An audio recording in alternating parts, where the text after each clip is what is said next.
Today I'm making crawfish and corn beignets to go with a flounder dish that I'm making. So let's get started on Darlene's table.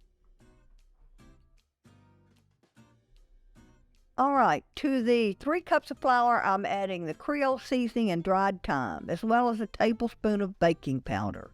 We're going to mix the dry ingredients well, and then I'm going to add the milk. So stir this up.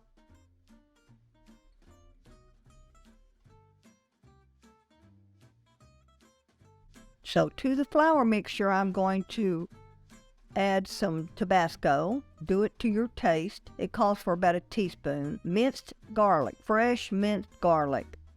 Then parsley and green onion. Now I'm going to blend this well, and then we'll add the corn and the crawfish tail. These turned out so well. I was so happy with them. I think you would be too. So I'm using the shoe peg corn, a can of the crisp shoe peg corn. Now this is a pound of rough chopped crawfish tails. Once this is all mixed, we are ready to fry these beauties. So I'm dropping them by rounded tablespoons. Aren't those pretty? And they really tasted so good. You could put additional Cajun seasoning if you like. I would probably go with cayenne. Look at these. Everyone loved them. Ooh, this made a lot. This is like 36. They're large, very large. And they're very good. I've already tried one, of course. So there's 35. Do try it and enjoy.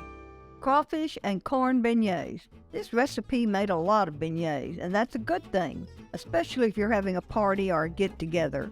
But if I were to cook just for 2 or 3 people, I think I'd cut this recipe in half.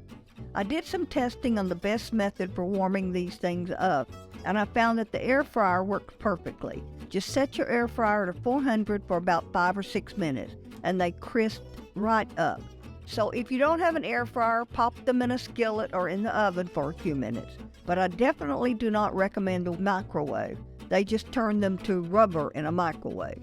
These were so tasty with the sweetness of the crawfish and corn and with the Creole seasoning.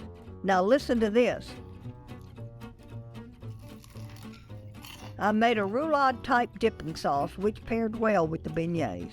I included that in the recipe. So go to darlenestable.com and find the recipe with all the ingredients so you can make this yourself. I hope you enjoyed this video, and if so, please give us a like and consider subscribing. That way you can keep up with what's going on right here on Darlene's Table.